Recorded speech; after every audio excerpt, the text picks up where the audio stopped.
다시 한번 기도드리겠습니다. 아버지 하나님, 부족한 종이 하나님 말씀 들고 섰습니다. 귀한 말씀 위에 기름 부어주시고 성령님 함께 하셔서 함께 은혜 받고 도전받는 복된 시간이 되도록 인도하여 주시옵소서. 예수님의 이름으로 기도합니다. 아멘. 오늘은 여러분들이 잘 아시는 것과 마찬가지로 예수님께서 예루살렘으로 입성하신 종려주일입니다. 많은 군중들의 환호 속에 나귀 새끼를 타고 예루살렘으로 입성하심으로 죄 지은 인류를 구원하시기 위한 대속의 사역이 시작되는 고난주간으로 이어지는 날이 바로 오늘입니다. 오늘 본문인 요한복음서는 예수님을 이렇게 소개합니다. 본래 예수님은 삼위일체 하나님의 한 분으로서 태초에 천지를 창조하신 분인데 범죄한 인간의 구원을 위해 세워진 구속의 법을 따라서 대속의 희생을 치르시기 위해 성육신 하신 분이시다. 그러므로 저자니 사도 요한은 필연적으로 바로 그분이 우리의 구세주가 되셨다는 것을 일종의 신학적인 변증서와 같은 성격을 띠도록 요한복음을 기록을 했습니다.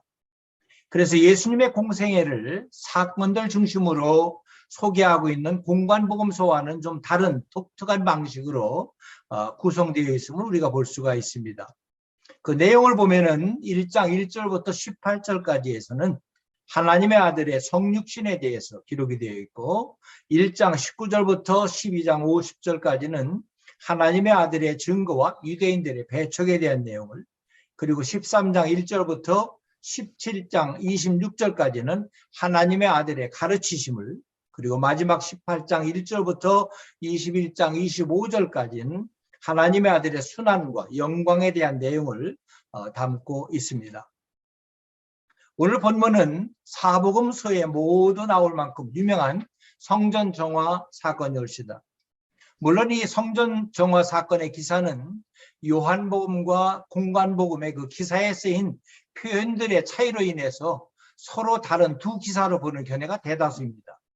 그러므로 요한복음에 기록된 성전 청결 사건은 예수님의 초기 사역 가운데 있었던 사건이고, 공관복음에 기록된 성전 청결 사건은 후기에 있었던 것으로 그렇게 봅니다. 그래서 오늘 이 시간에는 이 성전 정화 사건이 우리에게 주는 교훈이 무엇인가 하는 것을 중점으로 우리가 함께 말씀을 상고하면서 은혜를 나누었으면 좋겠습니다. 첫 번째로 우리는 예수님의 성전 정화 사건을 상고하면서 물욕 때문에 하나님의 은혜를 뒤로 하는 제사장들의 모습을 우리는 볼 수 있어야 합니다. 이 성전 정화 사건은 유월절을 눈앞에 둔 시기에 예수님께서 예루살렘 성전에 들어갔을 때 일어났습니다. 그때 성전 안에는 유월절을 기념하는 제사를 드리기 위해서 몹시도 북적거렸지요.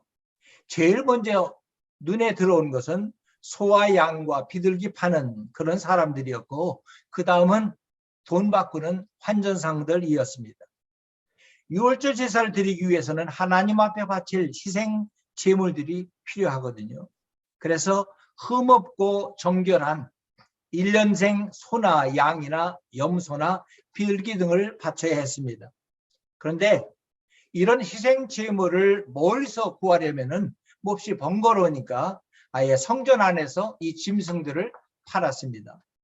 그래서 돈만 준비하면은 성전 안에서 아주 손쉽게 구할 수 있었기에 전 세계에 흩어져 있는 각국에 몰려온 모든 사람들에게 유대 돈을 바꿔주는 환전상들까지 함께 그곳에 있었습니다.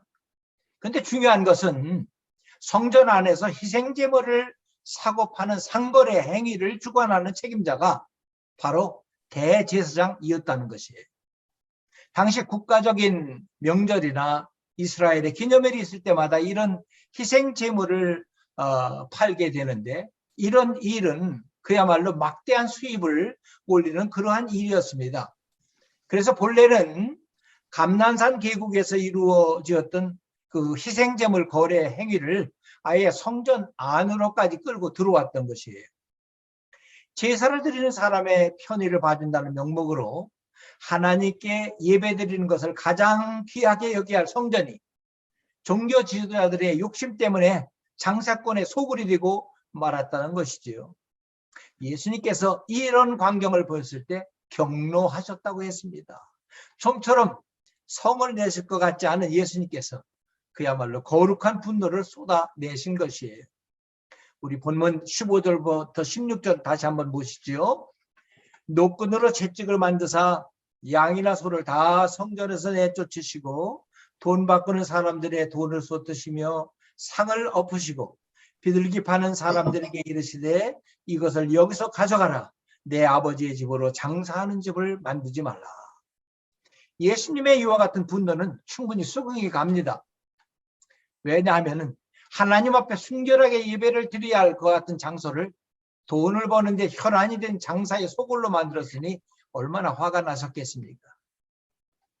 여러분들이 잘 아시는 종교개혁, 16세기치 독일에서 일어났던 종교개혁 역시 이 마르틴 루터의 거룩한 분노 때문에 촉발이 되었습니다. 사실 잘 아시는 것과 마찬가지로 중세는 참으로 암흑 시대였습니다. 그런데 특별히 당시 상황이 천주교 교황은 못할 일이 없을 정도로 모든 절대 권력을 가지고 휘둘렀던 그 시대였습니다. 한마디로 세속의 권력까지 꼼짝 못할 정도로 교황청의 권력이 대단했으니까요. 하지만 여러분, 절대 권력은 절대 부패한다는 말이 있는 것처럼 카톨릭 교회가 타락하기 시작했지요. 그 당시 로마의 바티칸 교황청은 성 베드로 대성당을 대대적으로 훔쳐가고 있었는데 거기에 막대한 경비가 필요했습니다. 이 경비를 마련하기 위해서 나온 계책이 여러분들이 잘 아시는 것과 마찬가지로 면죄부가 아닙니까? 바로 이 면죄부를 판매하는 것이 시작이 됐어요. 천주교에서는 우리하고 교리가 조금 다릅니다. 신자가 죽으면 곧바로 낙원에 올라가는 것이 아니라 연옥에서 대기하면서 죄를 씻는 기간이 필요하다고 가르칩니다. 거기에다가 더불어 면죄부를 비싼 것을 사면은 연옥에서 기다리는 시간이 짧아진다고까지 선전을 했습니다. 그래서 마틴 루터는 이처럼 성서에 나와 있지도 않은 그와 같은 면죄부 판매에 격분을 해서 면죄부 판매의 부당성을 비롯한 카톨릭 교회의 타락상을 낱낱이 비판하는 95개 주의 논문을 만들어서 비텐베르크 성당 앞에 대문 앞에 내걸었던 것, 이것이 바로 유명한 종교개혁의 시작이 된 것이죠. 오늘날 우리가 속해 있는 개신교는 어떻습니까? 우리 개신교 역시 일대 정화와 개혁이 필요하다는 비판의 목소리가 높습니다.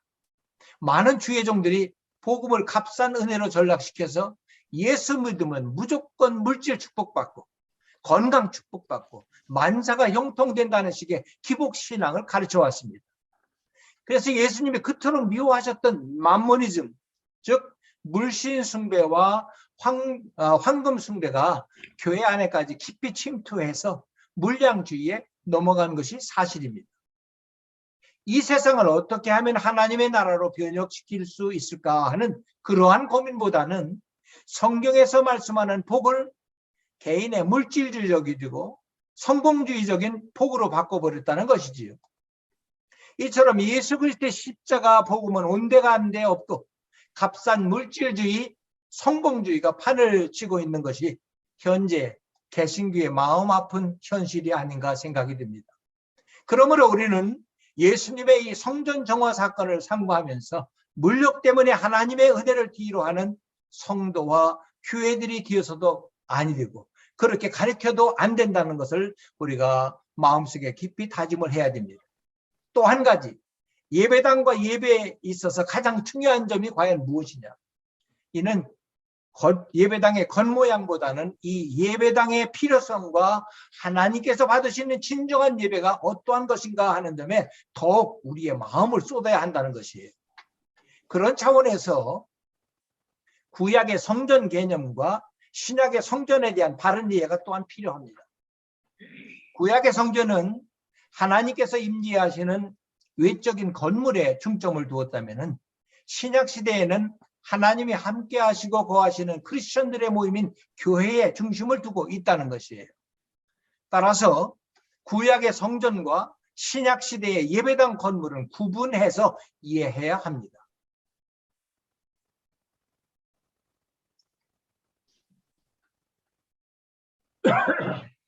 요즘도 예배당을 구약의 성전과 같은 것으로 이해하면서 그렇게 가르치는 교회가 종종 있습니다. 그러나 여러분, 구약의 성전은 하나님께 제사를 드리며 하나님의 임재를 느낄 수 있는 유일한 장소입니다. 그것에 반해서 신약시대의 교회당 또는 예배당은 주님께서 교회에 맡기신 여러 사역을 감당하기 위해 필요한 건물이라는 점을 우리는 분명히 알아야 됩니다. 따라서 눈으로 보이는 외형적인 교회 건물을 짓는 데만 엄청난 재물을 드리기보다는 교회의 여러 사역 감당을 위해 더 많은 재원을 드리도록 하는 것이 바람직한 일이 아닌가 하는 생각이 듭니다. 비록 번쩍번쩍하는 크리스탈로 지은 호화스러운 예배당이 아닐지라도 주님께서 명령하신 사역 감당에 귀하게 쓰여질 수 있는 교회당 건물이라면 이를 통해 얼마든지 주님께서 기뻐 받으시는 사역의 열매를 안겨드릴 수 있다고 생각되지 아니하십니까? 두 번째로 우리가 예수님의 성전 정화 사건을 통해 깨달을 수 있는 점은 보이는 성전을 보이지 않는 성전으로 대체하신 예수님의 진리의 교훈입니다. 이제 정말 중요한 부분이 오늘 본문 18절부터 22절까지 있는 말씀입니다. 오랫동안 익숙해였던 관행이었습니다. 온 예루살렘 성전의 시스템에 이 일로 인하여 일대 혼란이 왔습니다.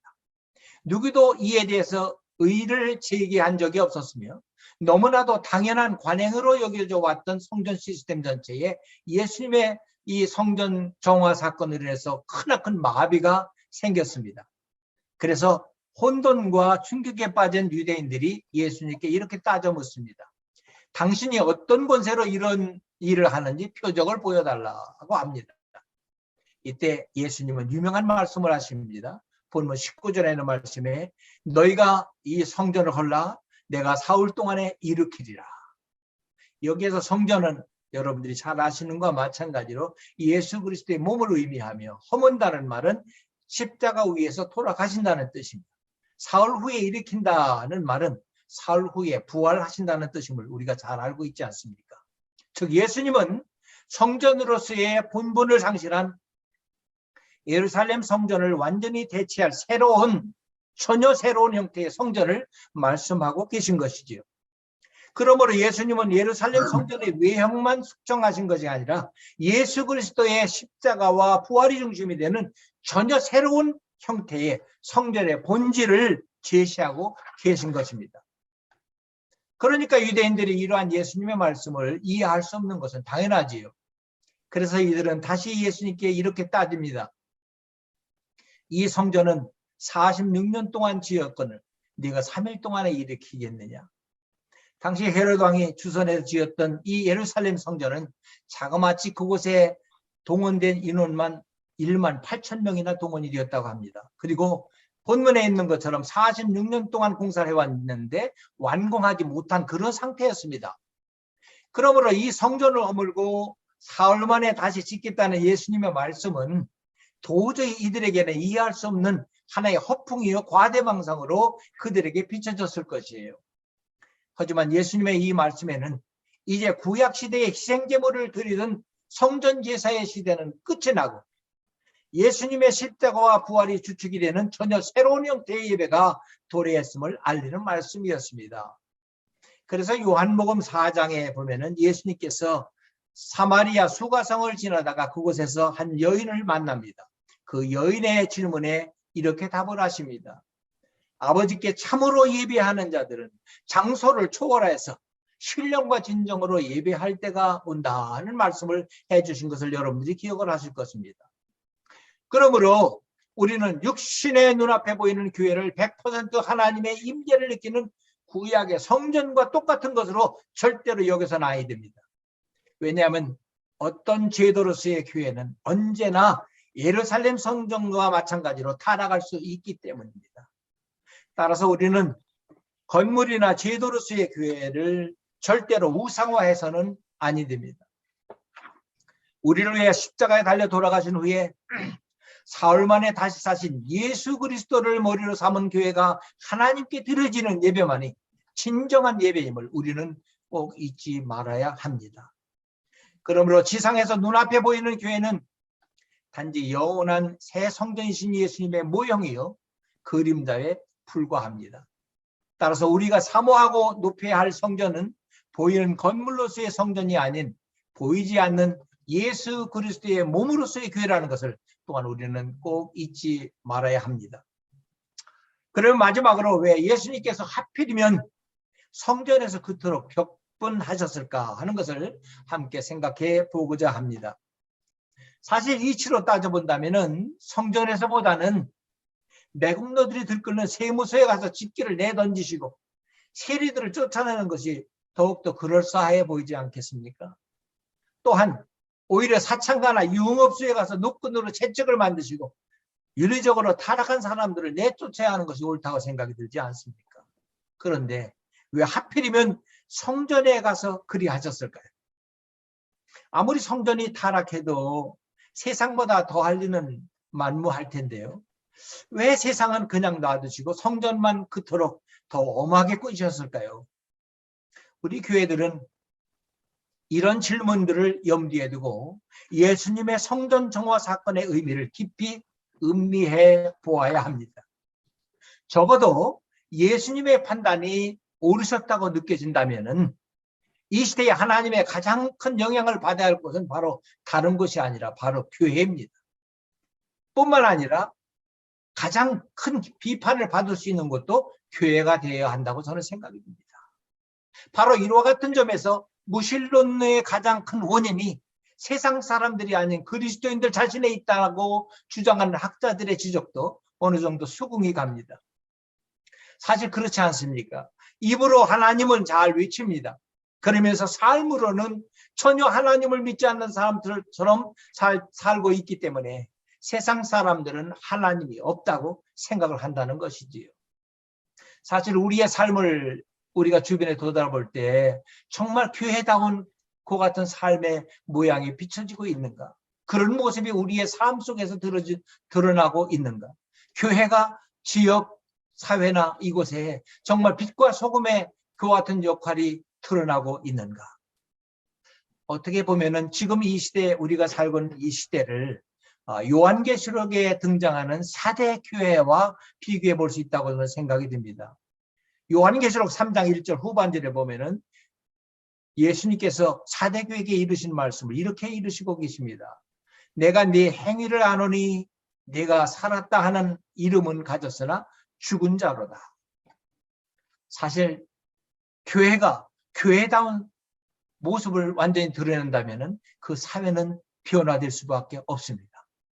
미국의 참 초창기 시대에 영적 각성이 일어났던 뉴 잉글랜드 지역만 하더라도 그 당시에 복음을 전하고 교회에 있는 모든 교회 성도들이 밖에 나가서 말씀을 전할 때마다 지역 사회가 어떻게 변했는지 다 아시잖아요. 예, 모든 술집이 문을 닫고 유흥가가 문을 닫는 놀라운 지역사회의 역사가 일어난 것을 여러분들이 기억할 것입니다.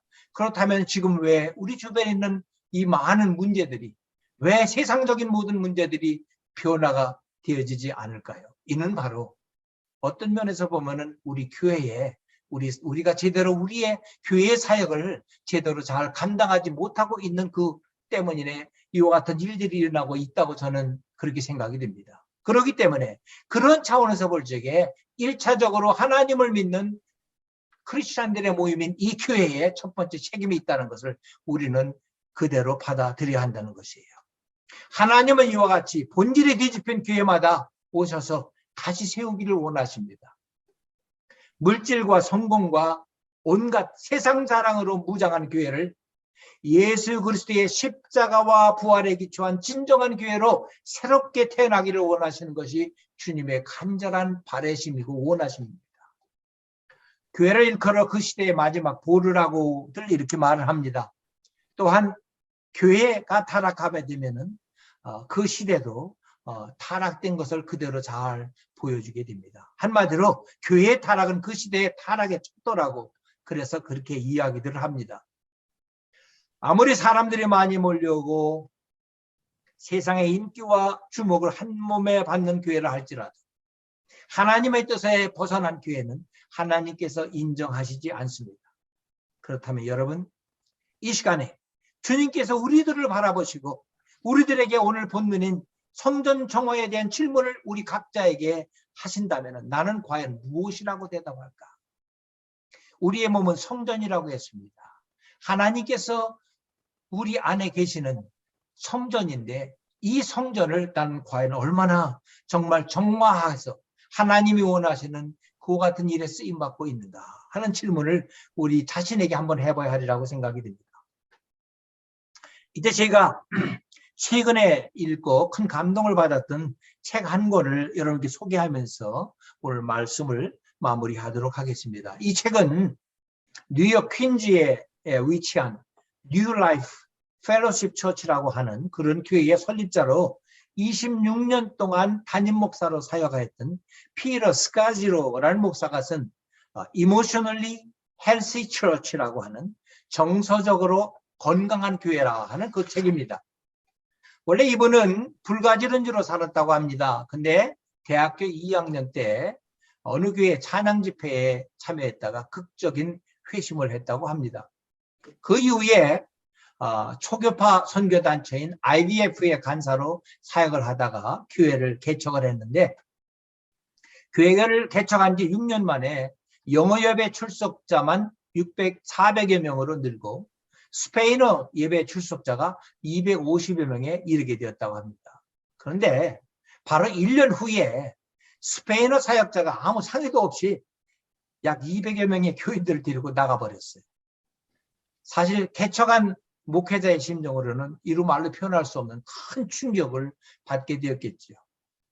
이 시기에 교회 사역에만 열심히 매달리는 남편을 보다 못한 사모님마저 아내마저 내가 이제는 이 교회를 떠날 수밖에 없습니다. 교회를 떠나겠다는 충격적인 말을 하게 됩니다. 이 말을 들은 이 목회자는 아내를 달래기 위해서 한 주간의 안식을 갖게 되었다고 합니다. 그 안식을 가지면서 그는 그 목회에 놀라운 하나의 혁명을 가져오게 됐는데 이는 바로 자기 자신이 표면 아래에 숨은 거대한 덩어리를 그동안 보지 못하고 그 숨은 덩어리가 자기 가족과 교회를 얼마나 망가뜨리고 있었는지를 직시하기 시작했다는 것입니다. 이는 바로 곧 자신의 정서적인 감정 표현의 결핍이 올시다. 정서적인 감정의 표현의 결핍. 그 후 그는 사역의 속도를 늦추고 수도원에 찾아갔습니다. 그리고 이곳저곳 수도원을 찾아다니면서 과연 건강한 영성을 내가 갖기 위해서 또 교회도 건강한 영성을 올바로 잘 세우기 위해서는 어떻게 해야 할까 하는 영성 훈련에 집중으로 돌아다니면서 배우기 시작했습니다. 그리고 이것을 돌아와서 교인들에게 함께 자신도 변화가 되면서 가르치기 시작했더니 교회 전체가 놀라운 변화가 일어났습니다. 강한 생명력이 폭발하게 되었다고 합니다. 모든 예배와 사역이 뜨겁게 회복되기 시작했고요. 교회는 나날이 성장해 갔는데 그때 그 모든 과거에 있었던 일들, 자기가 느꼈던 모든 일들, 실제로 경험한 모든 것들을 모두 정리해서 쓴 책이 바로 Emotionally Healthy Church라고 하는 그 책이에요. 특별히 이 책에서 강조하고 있는 점은 바로 이것입니다. 우리가 교회나 개인의 믿음 성장에 대해서는 잘 가르치고 있습니다. 그러함에도 불구하고 정서적인 면은 참으로 도외시하기가 일수라는 것이에요.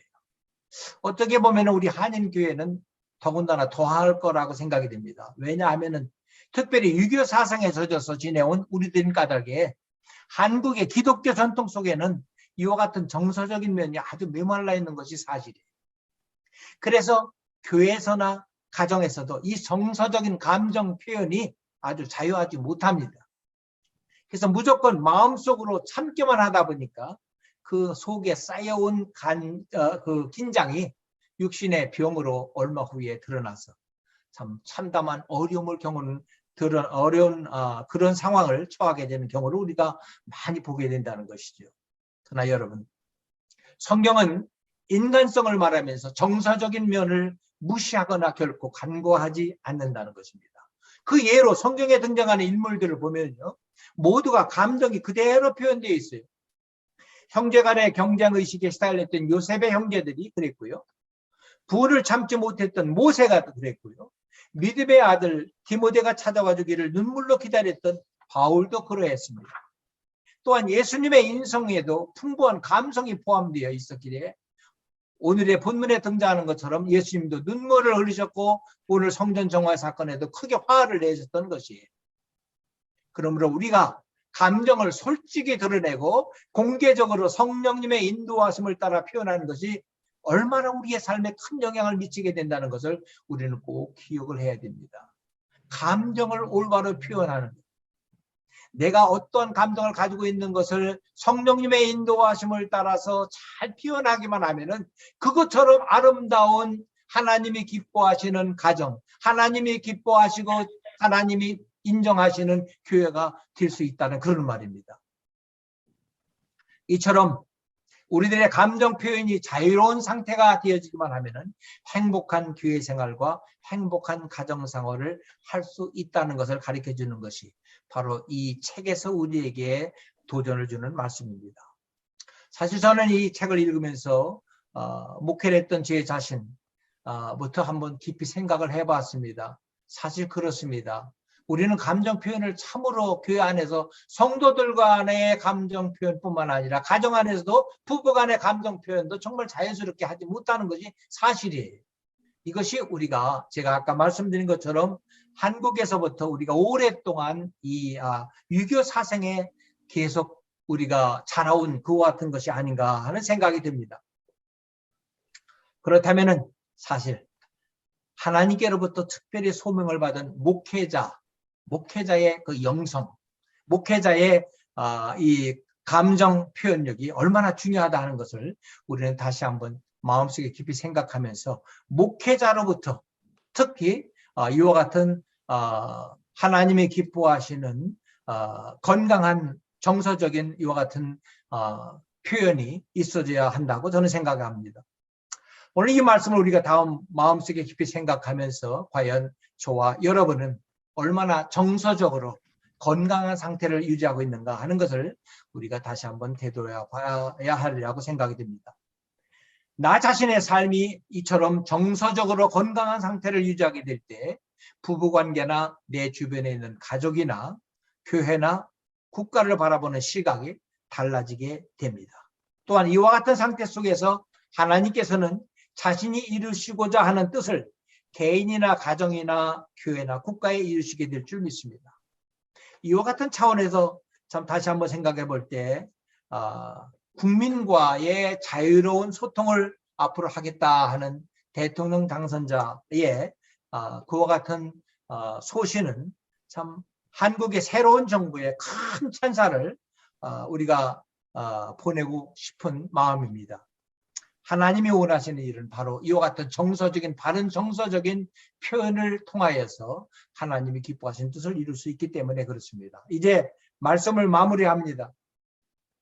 고난주간이 다가옵니다. 모쪼록 우리가 맞이하게 될 이 고난주간 동안 유대교의 대제사장들처럼 물욕 때문에 하나님의 은혜를 뒤로한 적은 없는데, 그리고 정서적으로 감추어졌던 우리 자신과 우리의 연약한 모습을 되돌아보면서 주님의 십자가 앞에 이 모든 것을 다 내려놓고 진심으로 회개하는 마음으로 우리의 정서적인 면을 건강한 상태로 잘 유지를 해서 다시 한번 우리의 남은 생애를 주님을 위해서 귀하게 쓰임받을 수 있는 우리 모두가 될 수 있기를 간절히 바라면서 말씀을 마치겠습니다.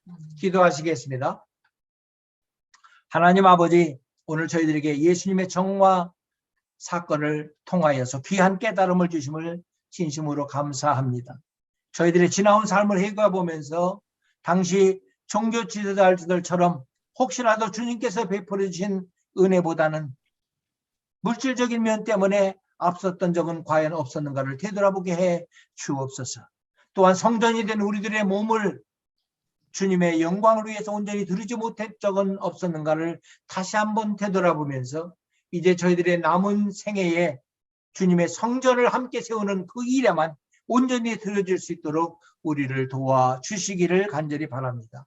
하나님, 오늘도 귀한 말씀을 통하여서 우리에게 귀한 은혜와 도전을 주심을 다시 한번 감사드리며 우리 주 예수 그리스도의 이름으로 간절히 기도합니다. 아멘. 아멘. 감사합니다.